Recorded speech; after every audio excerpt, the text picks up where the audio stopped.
채연이하고 아영양이 오늘 고등어군요.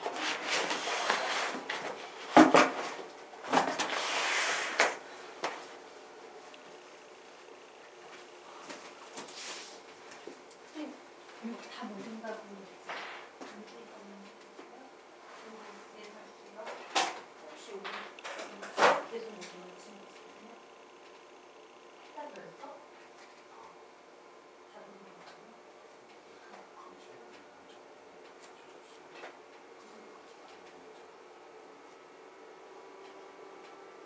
그렇게 모르겠네. 근데 교재 줄 게 없었어. 이번 주 앞에? 그럼 도함수에 가면 사고 줬어요. 기억이 안 나는데. 맞다. 여행 간다 그랬지. 자.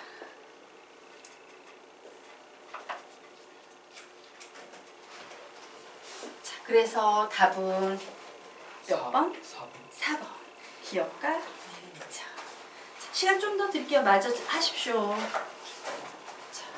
30초 더 드릴게요. 하세요.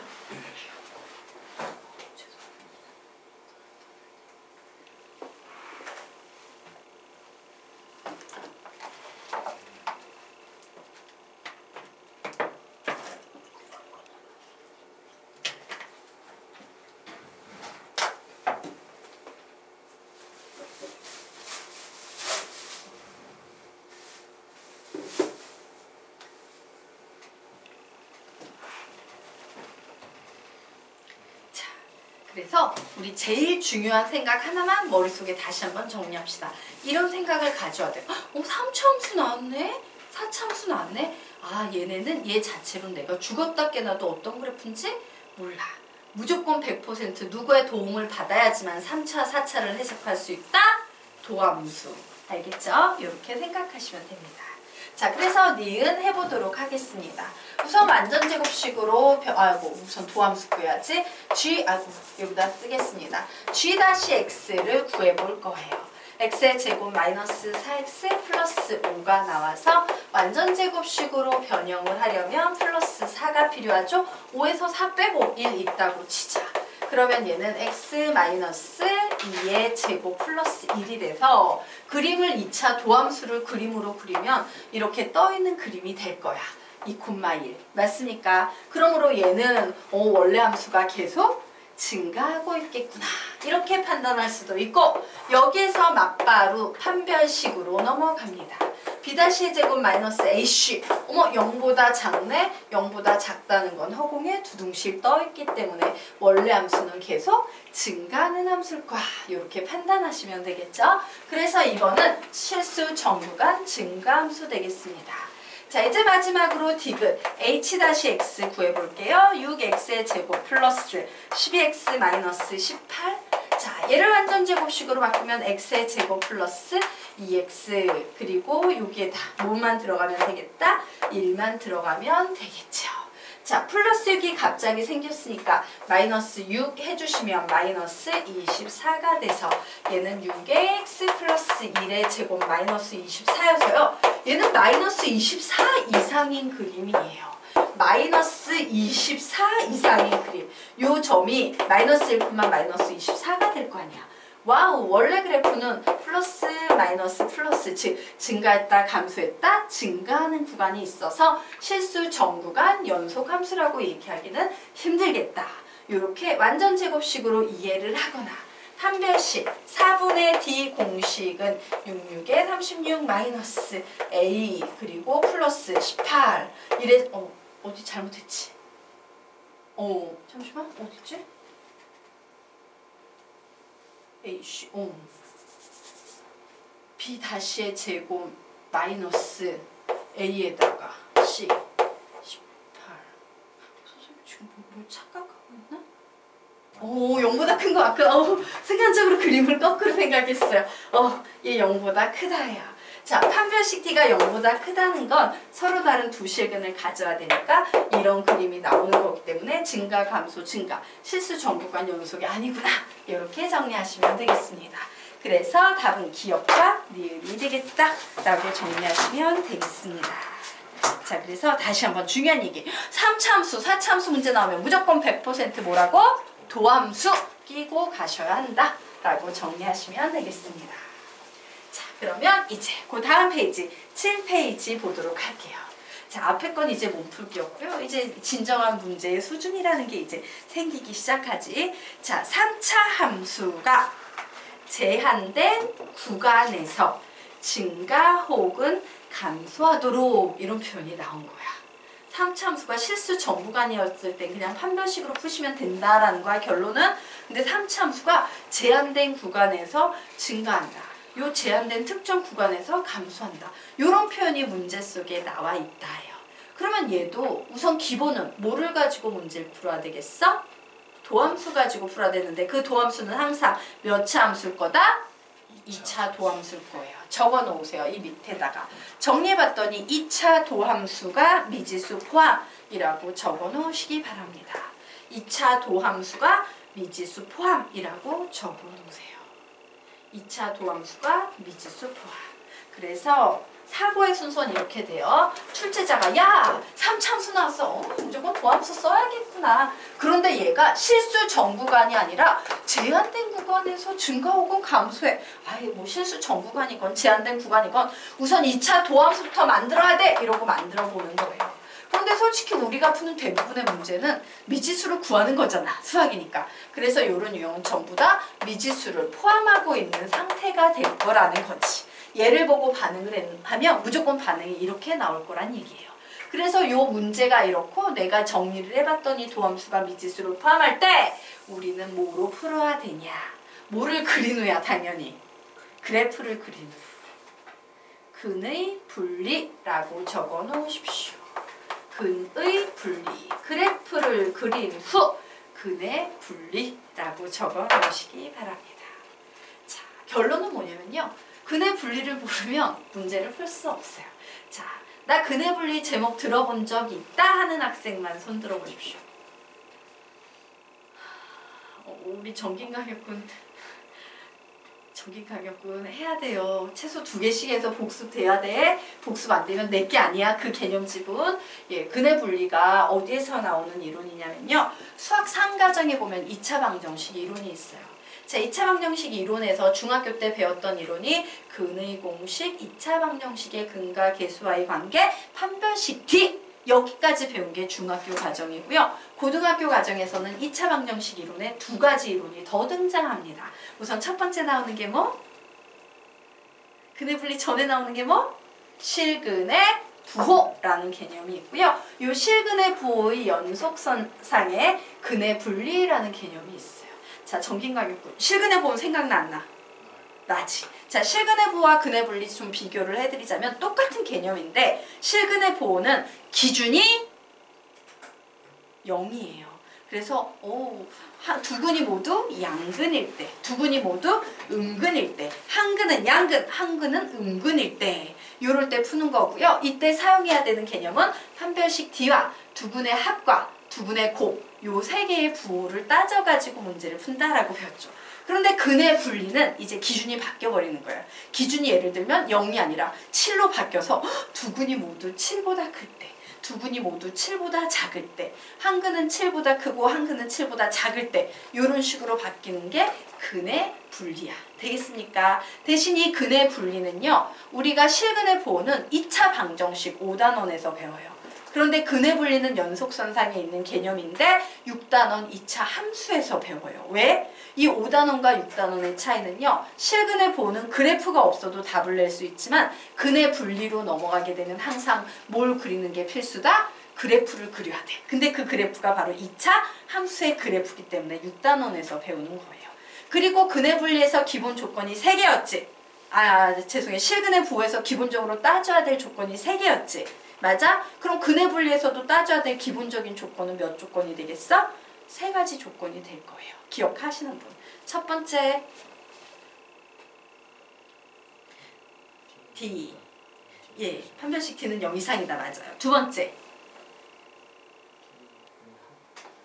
두 분의 그거는 실근의 부호 이론이었어요. 대칭축의 그 대칭축의 위치. 세 번째 경계점에서의 y값의 f. 뭐 이런 걸 배운 적이 있어요. 자, 기억이 안 나시는 분은 어떻게 한다? 오늘 집에 가셔서 반드시 근해 분리를 찾아보셔야 합니다. 자, 근해 분리 선생님이 조금요 이론 정리해드리고 갈게요. 예, 워낙 모르는 것 같아서 근해 분리 정리하도록 하겠습니다. 근해 분리의 핵심 포인트는요, 그래프를 그리는 데서 모든 문제가 시작한다예요. 자, 그리고요 이제 예를 들어보도록 하겠습니다. 문제가 만약에 야, 두 군이 모두 다 7보다 커 이렇게 나올 수도 있겠지. 혹은요 두 군이 모두 다 7보다 작아 이렇게도 나올 수 있겠죠. 혹은요 한 근은 7보다 크고 한 근은 7보다 작아 뭐 이런 식으로 나올 수도 있을까 없을까? 있을 거예요. 그런데 중요한 것은 두 군이 모두라는 말이 나오면 항상 몇 가지 조건을 만족한다? 세 가지 조건을 만족한다예요. 자, 여기에서 만족해야 되는 세 가지 조건은요. 우선 첫 번째, 판별식 D는 0 이상이어야 되죠. 왜? 우리가 이제 그래프를 그린다라는 건 허수 범위는 피해야 된다는 얘기지? 근데 D가 0보다 작으면 허근이 되기 때문에 안 돼요. 자, 그리고 두 번째는요. 대칭축의 위치예요. 대칭축의 위치 되겠습니다. 자, 두 군이 모두 7보다 크다라는 걸 그림으로 선생님이 아래로 볼록인 그래프여서 만약에 그린다면 이런 그림이 나올 거야. 맞니? 두 군이 모두 7보다 작다는 걸 아래로 볼록인 그래프라면 이런 그림이 나올 거예요. 그리고 한 근은 7보다 크고 한 근은 7보다 작다면 이런 그래프를 그려놓고 생각을 해야 된다라는 거거든요. 그럼 당연히 대칭축도 7보다 크다. 대칭축이 7보다 작다. 대칭축의 위치가 아이고 뭐야? 맞죠? 여기선 안 따져. 순간 착각했다. 자, 이럴 때는 몇 번째 조건만 만족하면 된다. 바로 세 번째 조건만 만족하면 된다. 경계점에서의 y값의 부호만 따지면 된다. 그리고 여기에서 경계점은 늘어나면 식도 늘어난다. 기억나시죠? 경계점이 2개면 식 2개, 경계점이 3개면 식 3개예요. 경계점이 늘어나면 식도 늘어난다. 우리가 이런 걸 배웠어요. 그래서 근해 분리는 그래프를 그린 후 D, 대칭축의 위치를 구할 때 사용하는 공식 뭐야? 마이너스 2a분의 b. 그리고 경계점 찾을 때 공식 뭐예요? 뭐 FA, FK 뭐 이렇게 쓰겠습니다. A는 써먹었으니까. 되겠습니까? F7이라고 할까? 이 케이스는 F7 되겠네요. 경계점이 7이니까. 되겠어요? 예, 요런 이론을 기억을 해야 한다. 이게 근해 분리예요. 여러분 머릿속에 근해 분리와 관련해서는 그래프를 그린 후에 요런 작업을 하면 되는구나. 요게요. 내용을 이해한 후에 요 정도까지 정리가 돼 있으면 문제가 없을 거예요. 이제 좀 기억이 나나? 안 나? 너무 옛날에 들었어? 좀 반복하세요. 선생님 개념집 몇 번 읽으랬어? 20번. 알겠지? 적어도 여러분이요. 수학 상이라는 시험에 내신을 보기 전까지는 20번 정도는 읽고 공부가 된 상태에서 학교 시험 들어가는 게 맞아요. 예. 자, 그러면 우리요. 이제 이 근해 분리를 이용해서요. 아래 있는 문제를 한번 풀어보고자 합니다. 자, fx는 x의 세제곱 플러스 ax의 제곱 플러스 1이 구간 1,2에서 감소하고 구간 3, 무한대에서 증가하도록 하는 정수 a의 개수를 구하시오. 와우! 3차 함수가 감소한다, 증가한다 이런 얘기를 하고 있으면 100% 뭐를 구해야 된다? 2차 도함수를 구해야 한다. 그래서 f-x 도함수를 구해봤더니 3x의 제곱 플러스 2ax라는 이와 같은 식이 나왔습니다. 자, 그러면 와우, 이 2차 도함수는 당연히 특정 구간에서 감소, 특정 구간에서 증가한다 문제 나오면 100% 뭐를 포함하고 있다? 미지수를 포함하고 있습니다. 라고 했죠. 그리고 이 미지수를 구하려면 무조건 어떻게 풀어야 된다? 시작! 그래프를 그린 후 근해 분리. 자, 그래서 우리요 그 위에 나와 있는 개념 있죠? 그거를요 2번만 읽으면서 좀 머릿속에 암기해놓고 풀이도록 할게요. 자, 읽어보자. 시작! 3차 함수가 제한된 구간에서 증가 혹은 감소하도록 2차 도함수가 미지수 포함 그래프를 그린 후 근해 분리. 자, 다시요. 시작. 3차 함수가 제한된 구간에서 증가 혹은 감소도 이런 표현의 문제가 나오면 뭐부터 구한다? 2차 도함수가 미지수 포함. 이거부터 확인한 후에 어떻게 반응한다? 그래프를 그린 후 근의 분리로 한다예요. 자, 그래서 여기까지 갔으므로 우리는 뭘 해야 됩니까? 그래프를 그리셔야 되는 거예요. 그래, 2차 도함수 아래로 볼록이에요? 위로 볼록이에요? 아래로 볼록이죠? 그래서 선생님이 그래, 아래로 볼록 이렇게 그렸어요. 근데 얘는 감소하는 구간도 있고 증가하는 구간도 있으니까 이렇게 돼야겠죠. 맞습니까? 자, 그런데 뭐래? 1에서 2 사이에는 감소한대. 그러면 1, 2는 이렇게 감소하는 녀석이 담겨있는 요런 위치가 될 거예요. 그리고 3에서 무한대까지는 증가한대. 그러면 뭔지 몰라도 3은 여기에 있어서 3에서 무한대 구간에는 전부 다 X축 위에 증가하는 구간이 나올 거예요. 자, 그러면 우리 이제 그래프 그렸지? 뭐 사용해야 돼? 근의 분리 사용해야 돼요. 자, 그런데 이 근이라는 녀석을 봤더니 이 근이라는 녀석은 어때? 요런 녀석, 경계점을 기준으로 하나는 작고 하나는 크지. 맞습니까? 이럴 때 우리는 두 근이 모두라는 말이 들어가면 항상 기본적으로 세 개를 따져줘야 되지만 이런 상황이 아닐 때는 뭐만 따지면 된다고 배웠어? 경계점에서의 y값의 부호만 따지면 게임 끝이라고 배웠어요. 그래서 경계점에서의 y값의 부호를 구할 겁니다. 어떻게 구해? f 다시 몇을 집어넣는다? 경계점이 뭐야? 여기서 경계점 뭐가 보여? 1, 2, 3, 3개가 보이죠? 경계점이 3개면 경계점에서의 y값의 부호도 몇 개? 3개를 쓰셔야 돼요. f 다시 1은 0보다 작다. x축 밑에 있잖아. and f 다시 2는 0보다 작다. and f 다시 3은 0보다 크다. 이거 3개를 and로 만족하는 a의 범위부터 구하셔야 합니다. 그래서 f-x 자리에 2를 대입을 했더니 3 플러스 2a는 0보다 작다. 2a는 마이너스 3보다 작다. a는 마이너스 2분의 3보다 작다. 뭐 이런 거 하나 나왔어요. 헉, 잠시만. 그리고 여기서 선생님이요. 중요한 거 하나 실수한 게 있는데 혹시 선생님이 어떤 부분을 실수하고 있는지 찾으신 분 얘기 한번 해보세요. 문제를 선생님이 뭐를 실수를 하나 하고 갔을까? 못 찾겠습니까? 자, 우리요 다시 앞 페이지로 넘어가서요 3페이지. 자, 3페이지 한번 보시기 바랍니다. 3페이지에 보면 보강 이렇게 고쳐져야 참인명제 보이십니까? 예, 거기에 뭐라 그랬어요? 증가한다 라는 말 나오면 모두 붙여야 된다?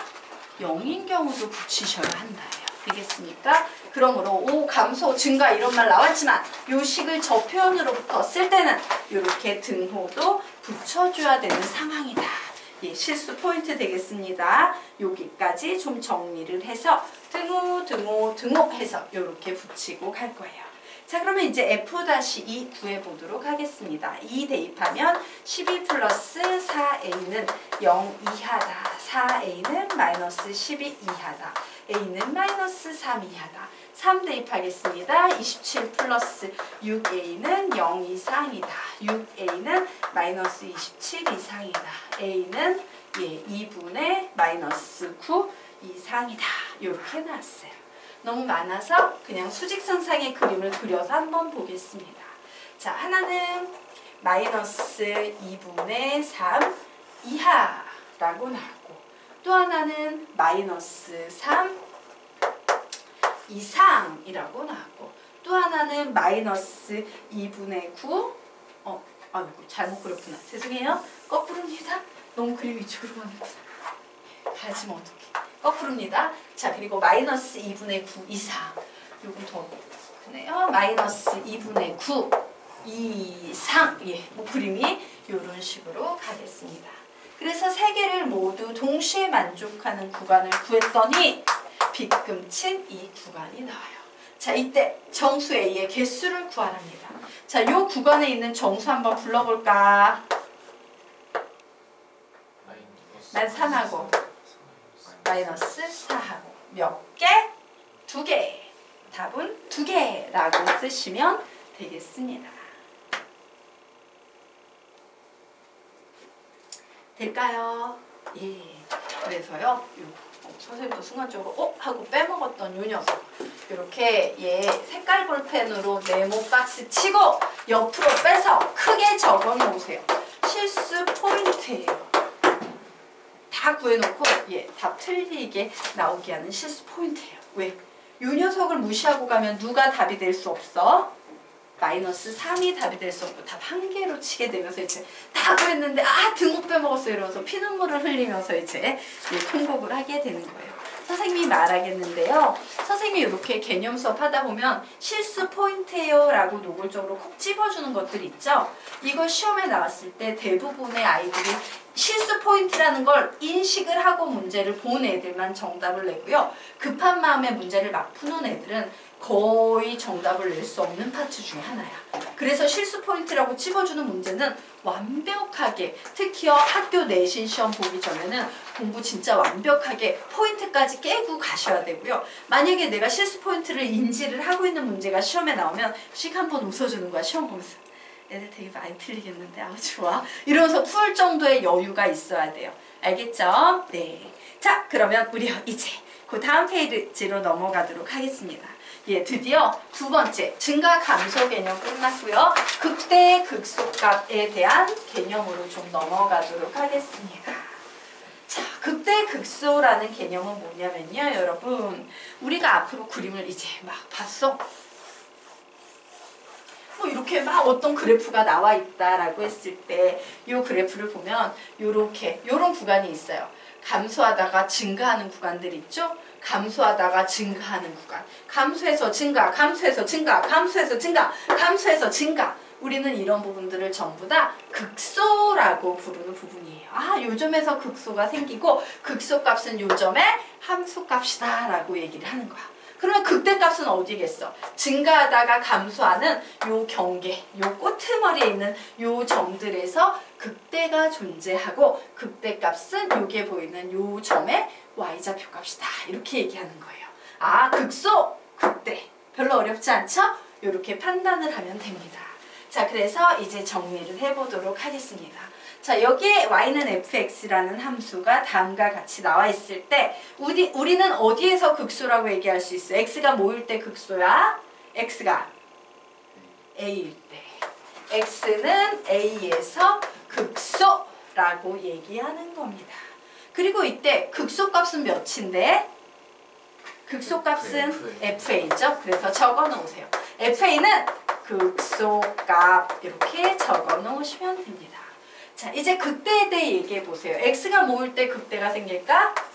b일 때 x는 b에서 극대라고 얘기하는 거고요. 극대값은 뭐예요? fb죠. fb는 극대값이다. 이렇게 극대와 극소를 정의합니다. 그런데 선생님이 극대와 극소를 뭐라고 얘기했냐면 정의 기준은 딱 하나예요. 감소해서, 뾰족해도 상관없어. 감소해서 증가, 감소해서 증가. 이럴 때 극소. 증가해서 감소, 증가해서 감소. 이럴 때 극대예요. 알겠죠? 그래프가 증가하다 감소하거나 감소하다 증가할 때 이 극대 극소가 생긴다라는 사실을 좀 알아두시기 바랍니다. 자, 그러면 우리요 이제 밑으로 내려가서요 좀 보도록 하겠습니다. 자, 함수 fx가 x는 a에서 연속이고 x는 a의 좌우에서 fx가 증가 상태에서 감소 상태로 변하면 증가해서 감소 상태로 변하면 우리는 이때 x는 a에서 극대라고 얘기합니까? 극소라고 얘기합니까? 증가해서 감소 상태로 변했다. 극대예요. 극대예요. 또 이랬더니 이런 거 되게 이제 슬픈 증가해서 감소 상태로 무조건요 여러분. 증가 감소의 그래프를 그릴 때 이쪽에서 이쪽으로 가는 거예요. 증가하다가 감소해? 극대네. 이렇게 보시면 돼요. 알겠죠? 네. 자, 그리고 이제 2번은 거꾸로 함수 fx가 무슨 상태에서? 감소 상태에서 증가 상태로 변하면 이거죠? 이렇게 감소되다가 이렇게 증가되는 상태로 변할 때 우리는 x는 a에서 뭐라고 얘기한다? 극소라고 얘기한다. 그리고 이때 뭐가 극대값입니까? FA는 극대값이라고 얘기하게 되는 거고 여기에서도 마찬가지로 FA는 극소값이라고 얘기하게 되는 거다. 그리고 우리는 극대값과 극소값을 통틀어서 극값이라 한다라고 여기까지 정리를 해놓을 거예요. 그래서 극대극소에 영향을 미치는 요소는 미분 가능하다, 불가능하다 이런 건 아무 의미가 없어. 뾰족해도 극대극소는 존재하고요. 오직 증가해서 감소가 되냐, 감소해서 증가가 되냐 요것만 보시면 극대극소를 논할 수 있는 거예요. 되겠습니까? 네. 자, 그러면 우리 이제 증감표라는 개념에 대해서 좀 정리를 해보도록 할 겁니다. 증감표라는 개념을 배울 거예요. 자, 여러분이요, 숙제를 하다 보면 사실 증감표는 좀 노가다기는 해요. 좀 빠른 애들은 증감표 거의 안 쓰고 난 3차 그래프 개형 아니까 이러고 3차로 막바로 푸는 애들 되게 많거든. 그런데 맨 처음에 배울 때는 증감표 잘 배워두셔야 되고요. 특히 이과 수학 쪽을 할 학생들은요. 증감표 훈련을 숙제에서 귀찮다고 생략하지 마시고 되게 잘 해두셔야 돼요. 나중에 이과 미적분 쪽에서도 증감표가 나오는데 그 증감표는 지금 문이과 공통 미적분에서 배우는 증감표보다 내용이 훨씬 복잡해져요.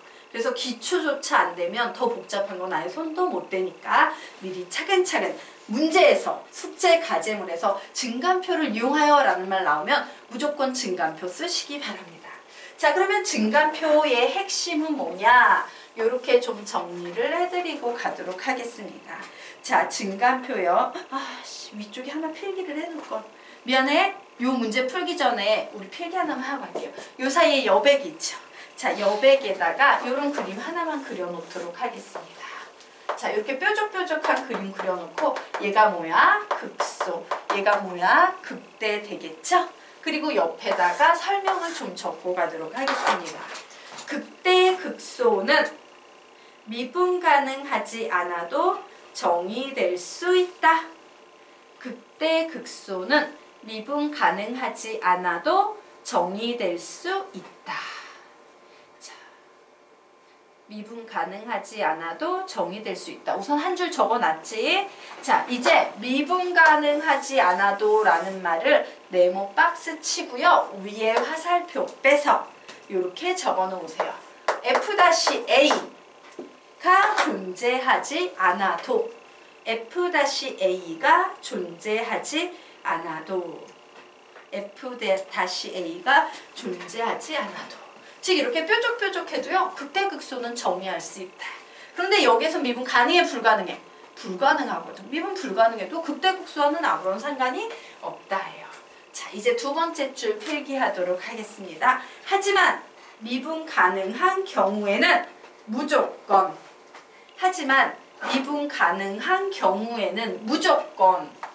F-A의 값이 몇이 될까? 0이 돼요. 왜? 미분 가능한 경우는 이렇게 부드럽게 잘 연속인 이런 경우지. 그리고 보통 미분 가능한 게 우리가 알고 있는 3차 함수, 4차 함수 모두 다 미분 가능한 정구간 연속 함수잖아요. 맞습니까? 이런 경우에는요. 요 극대 극소를 이루는 점에서의 순간적인 접선의 기울기가 무조건 몇이 된다? 0이 된다라는 게 핵심이에요. 되겠습니까? 그러면 솔직히 간혹 예외적인 경우를 제외하고는 우리가 이런 뾰족뾰족한 그림을 주로 문제에서 다루게 될까? 정구간 미분 가능한 3차, 4차 함수 등을 문제에서 다루게 될까? 앞이야 뒤야? 뒤쪽이 훨씬 많다는 거예요. 앞쪽이 나오는 경우는 혹시 이런 경우엔 극대극소가 안 되는 줄 착각하는 학생도 있어. 그런 학생을 걷어내기 위해서나 살짝 나오는 거지 핵심은 얘예요. 알겠습니까? 정구간 미분 가능한 함수에서는 극대든 극소든 뭐가 나온다? 0이 나온다예요. 자, 그러면 우리요 이제 밑에 증감표 보도록 하겠습니다. 증감표 선생님이 네모 박스 치십시오 라고 했죠? 자, 아래로 화살표 해서요. 이렇게 적어 놓으세요. 증간표에는 세 가지 요소가 들어가게 됩니다. 우선 x값이 들어가게 될 거고요. f-x라는 도함수에 대한 정보가 들어갈 거고요. 최종적으로 얘를 이용해서 fx가 정리가 될 거예요. 자, 그러면 이 증간표는 보통 왜 이용하냐면요. 그래프를 좀 수월하게 그리기 위해서 자료들을 체계적으로 정리를 해놓고 그 정리된 자료를 가지고 증간표를 가지고 그래프를 그린다. 이런 식으로 생각을 하시면 돼요. 자, 그런데 이 증간표의 가장 중요한 핵심 포인트는 뭐냐면 극대극소를 찾아내는 거예요.